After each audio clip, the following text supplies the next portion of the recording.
آج جو ہے پرچے ادخال نامزدگی کا جو ہے آخری دن تھا اور تمام جو ہے فائنل بھی ہو چکا ہے. آپ کے بارے میں ایسا چل رہا تھا کہ یہ فارم واپس لے لیں گے، لیکن ایسا نہیں ہوا، کیا کہیں گے؟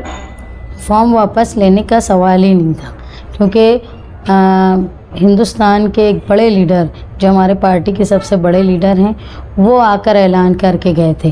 یہ تو ماننا چاہیے کہ اتنے بڑے لیڈر جو ایک تیسرے نمبر کی بڑی پارٹی ہندوستان کی ہے وہ بول کے جاتے ہیں، تو پھر دوسرے لوگوں نے اس میں کہیں نہ کہیں قربانی دینے کا کام کرنا چاہیے تھا جن کی طاقت نہیں ہے. اس کے باوجود کوئی سوال ہی نہیں تھا. ہمارے کیمپیننگ میں ہمارے اس میں کوئی بھی ہم نے کمی نہیں چھوڑی. آج جو ہم نے الیکشن میں حصہ لینے کا فیصلہ کیا ہے اس کی اہم وجہ یہ ہے کہ مالیگاؤں شہر جو 25 سالوں سے پریشان ہے. آج آپ دیکھیے، میں کچی بستیوں میں جاتی ہوں تو لوگ وہ وارڈ جہاں کے مسلسل 3 ٹرم کے میئر رہنے کے بعد بھی اس وارڈ کی یہ حالت ہوتی ہے کہ وہاں گٹریں بہتی نہیں ہیں، روڈ اتنی ٹوٹی ہے کہ میرے جیسے اور میرے ساتھیوں کو جانے میں بہت تکلیف ہوتی ہے. تو جو روزانہ وہاں گزر کر رہے تھے ان کے لیے کیا حال ہوگا. آج مالیگاؤں شہر جو ہے وہ سماجی طور پہ بھی بہت پریشان ہے. نشے کا اتنا بڑا جال پھیل گیا ہے، اس کو روکنا بہت ضروری ہے. اور اس کے بعد غنڈہ گردی مالیگاؤں شہر میں ہو رہی ہے. اور آپ یہ سمجھیں گے، ایک بنیادی بات یہ ہے کہ جب غیر سیاسی، غیر تعلیم یافتہ نمائندگی شہر کو ملتی ہے تو اس کے بعد ایجنٹ راج شروع ہوتا ہے. آپ دیکھو کہ راشن کارڈ بنانے کے لیے بھی ایجنٹ لوگوں کو لگتا ہے، آپ جنم داخلہ نکالنے کے لیے بھی ایجنٹ لگتا ہے، کسی بھی سرکاری دفتر میں کام کرنے کے لیے لوگوں کو ایجنٹ لگتا ہے.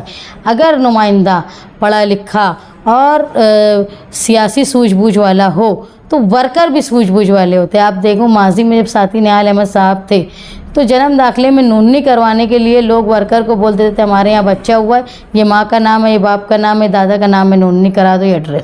میں یہ مانتی ہوں کہ جہاں 200 روپے کا اب ہمارا آدھار کارڈ اپڈیٹ ہوتا ہے وہاں 1000-2000 روپے لگ رہے ہیں. ایک معمولی سا جو فری میں جو کام ہونے والا ہے سرکار کی طرف سے جنم داخلہ نکلتا ہے اس پہ سینکڑوں اور ہزاروں روپے لگتے ہیں. اس کی وجہ یہ ہے کہ یہاں ایجنٹ راج چلتا ہے. ایجنٹ راج اس لیے چلتا ہے کہ نہ نمائندوں کو سیاسی، سماجی اور قانونی سوجھ بوجھ ہے، نہ ورکروں کو ہے، جس کی وجہ سے آج غریب آدمی ایک معمولی کاغذ کے لیے، آپ دیکھیں گے NRC کا جب معاملہ ہوا اس کے بعد سے لوگ اپنے خاندان کے پرانے لوگوں کے باپ دادا پردادا کے کاغذات نکال رہے تھے. اس میں ایسا ایجنٹ راج چلا کہ لاکھوں روپے لوٹے گئے عوام سے جو فری میں کاغذ ملتا ہے. اس لیے سیاسی سوجھ بوجھ بہت ضروری ہے اور وہ وہی لا سکتا ہے جو سیاسی سوجھ بوجھ رکھتا ہو. آج آپ دیکھیں گے پیلا کارڈ لوگوں کا نہیں بنتا، کیسری کارڈ پہ کچھ نہیں ملتا. اس کی وجہ کہ یہاں کوئی FDO نہیں، 20 سال کے لوگ ہو گئے ہیں، ووٹر لسٹ میں نام نہیں آتا. اور آج آپ دیکھیں گے کہ یہاں پہ سالوں سے FDO مستقل طور پہ نہیں. 3 سال سے تقریباً آن لائن انٹری نہیں ہو رہی. جو بچہ پیدا ہوا، جو عورت شادی کر کے دوسری طرف چلی گئی، ان کا راشن کارڈ پہ نام نہیں آیا. یہ سب وجہ سے ہم کو NRC میں اگر یہ قانون نافذ ہوتا ہے تو ہم کو بہت تکلیف ہوگی. اس لیے ضروری ہے کہ سمجھدار سیاسی اور قانونی جانکاری رکھنے والے نمائندے کی مالیگاؤں شہر میں. اور میں مانتی ہوں جتنے امیدوار کھڑے ہوئے آپ کے پاس پوری لسٹ آ گئی. سب سے کم عمر امیدوار میں ہوں، سب سے زیادہ تعلیم یافتہ ہوں اور مجھے تعلیم قانون سمجھتا ہے. سیاست میرے خون میں ہے اور ہمت بھی میرے خون میں ہے. جہاں 12 نومبر کا واقعہ ہوا اس وقت لوگ اپنے گھروں میں بیٹھے ہوئے تھے، اس وقت بھی ہم نے سڑکوں پہ آ کر احتجاج کیا اور لوگوں کو بچانے کی صحیح راہ میں کوشش کی. ضروری ہے، مالیگاؤں شہر کی مائیں بہنیں بہت پریشان ہیں. کہیں نل آتا ہے تو 1 تو 2 دن کے بعد نل آ رہا ہے، اس کی کوئی آپ دیکھیں گے سسٹم نہیں. اور پورا دن عورتیں پریشان رہتی. بچوں کے ایگزام ہیں، اسکول سے بچوں کو لانا لے جانا اور میت میں جانا، شادی میں جانا، اس کے لیے دواخانے میں جانا بہت پریشان ہے. دواخانوں کا نظام ایسا ہے کہ جہاں پر غریب آدمی علاج کر پائے تو بہت ہی مجبوری میں کرتا ہے. امیر لوگ جو ہیں وہ بھی اگر دواخانے سرکاری میں جاتے ہیں تو ان کو بھی شرم محسوس ہوتی ہے کہ وہاں کوئی علاج نہیں. تو مالیگاؤں شہر کا ہیلتھ کا نظام درست کرنا، مالیگاؤں شہر میں جو سوجھ بوجھ آنا چاہیے لوگ لوگوں میں. مسجدوں کے پاس آپ جائیں گے تو دیکھو گٹر کا پانی بہتا رہتا ہے, لوگ غلاظت لگا کے ناپاکی لگا کے مسجدوں میں جاتے ہیں. اس طرح سے ہمارا مذہبی نقصان ہو رہا ہے. اس کو روکنے کے لیے طاقتور لوگ, اگر میں یہاں نمائندگی کروں گی تو میرے ساتھ ایک قومی ہمدردی کرنے والا, پورے مہاراشٹر کی رہنمائی کرنے والا ابو عاصم اعظمی ہے. وہاں اکھلیش یادو ہے جن کی تقریر اتنی مدلل ہوتی ہے کہ پارلیمنٹ میں جتنے لوگوں نے وقف ترمیمی بل کے خلاف تقریر کی تھی اس میں سب سے زبردست تقریر اکھلیش یادو صاحب کی تھی. اور مالیگاؤں شہر میں مذہبی طور پہ ہمارا دیکھو سیاسی آدمی مذہبی کام کرتا ہے. اگر ہم منشیات کو روکنے کی بات کرتے ہیں تو یہ اصلاح معاشرہ ہے. اگر ہم گندگی غلاظت لگا کے لوگ مسجد میں جانے سے خلاف بولتے ہیں تو یہ اصلاح معاشرہ ہے. اگر ہم یہ بولتے ہیں کہ لوگوں میں تعلیم کی ضرورت ہے, غریب کے بچہ بھی سرکاری اسکول میں پڑھے, اور تو وہ جب پڑھے گا تو اس کے اندر غلط اور صحیح کا فرق سمجھ میں آئے گا اور وہ گناہ سے دور رہے گا. یہ بھی اصلاح معاشرہ ہے. اس لیے ضروری ہے کہ مالیگاؤں شہر سے ایسی نمائندگی جائے جو قانون سمجھتا ہو, لوگوں کو پالیسی آ پائے. آج کارخانے دار پریشان ہیں, آج مزدور پریشان ہیں, جو بجلی صارفین ہیں, کوئی آدمی ایسا نہیں ہے جو بجلی استعمال نہیں کرتا ہو. اس کے لیے بھی ضروری ہے کہ ہماری بجلی کے دام اور ایسی پالیسی آئے کہ ہم آرام سے ہمارے گھر کی کفالت کر پائے.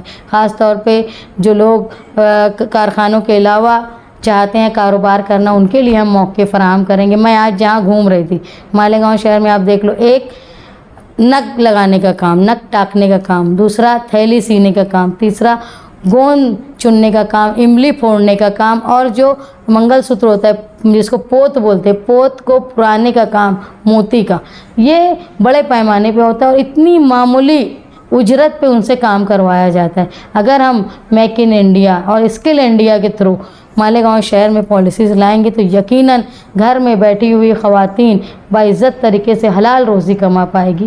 اس کی کوشش ہم کریں گے.